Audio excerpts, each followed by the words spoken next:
El metaverso es una realidad virtual en la que los individuos interactúan tanto social como económicamente.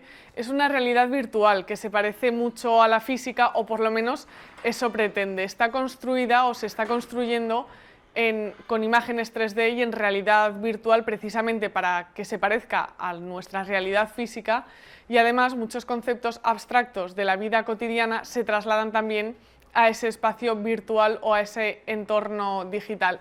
Por ejemplo, se trasladan conceptos como la libertad del ser humano o la propiedad, ya que, como decimos, en ese metaverso también se crean economías y los individuos interactúan entre ellos. En este gráfico que podéis ver, vemos cómo se construye ese metaverso y cuáles son esas 7 capas que sustentan la estructura de un metaverso.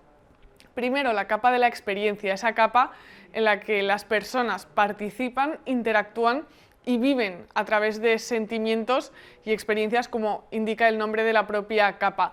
Por ejemplo, un concierto en Fortnite, el videojuego de Epic Games de Travis Scott, que atrae y acapara la atención de 45 millones de espectadores. Después, una segunda capa sobre la que se construye ese metaverso, la capa de descubrimiento.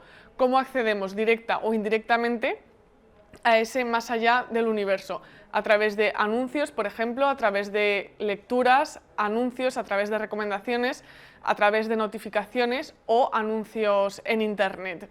Además, una tercera capa sería la de los creadores de contenido, aquellos influencers o aquellas personas que destacan más creando contenidos para el metaverso, cualquier tipo de contenido.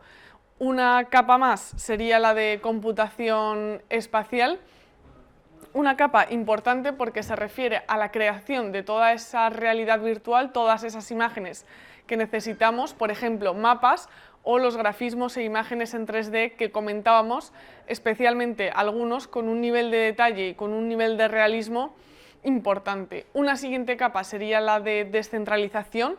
El metaverso tiende, como muchos otros ámbitos que conocemos, como por ejemplo el de las criptomonedas, tiende a la descentralización, y por eso se incorporaría otra capa de aplicaciones descentralizadas y blockchain. Y además también, por cierto, integran herramientas como monederos de criptomonedas para que precisamente esos usuarios interactúen entre ellos.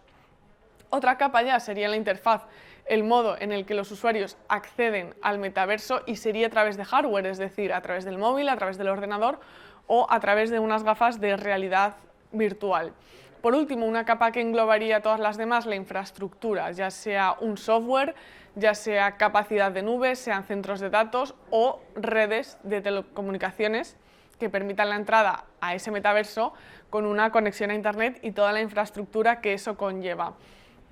Tenemos muchísimas compañías, no solo Facebook, que están entrando en este universo, por llamarlo de alguna manera, y aunque esté en plena construcción, Facebook dice que es el Internet del futuro, ese Internet tan real al que trasladaremos parte de la vida de ahora, y quién sabe si, por ejemplo, algún día incluso llegaremos a trabajar en un metaverso y qué parte de nuestras actividades cotidianas trasladaremos ahí, también porque esos metaversos nos permiten pasar de una economía de la escasez a una economía de la abundancia. Por ejemplo, pensemos otra vez en ese concierto. Si en el mundo físico tenemos capacidad para vender 1000 entradas, en el mundo virtual esa capacidad se multiplica exponencialmente, y así, como tal ejemplo, tenemos la capacidad de crear o desarrollar múltiples activos. Así que vamos a seguir muy pendiente de lo que hagan Facebook y otras compañías en estos metaversos.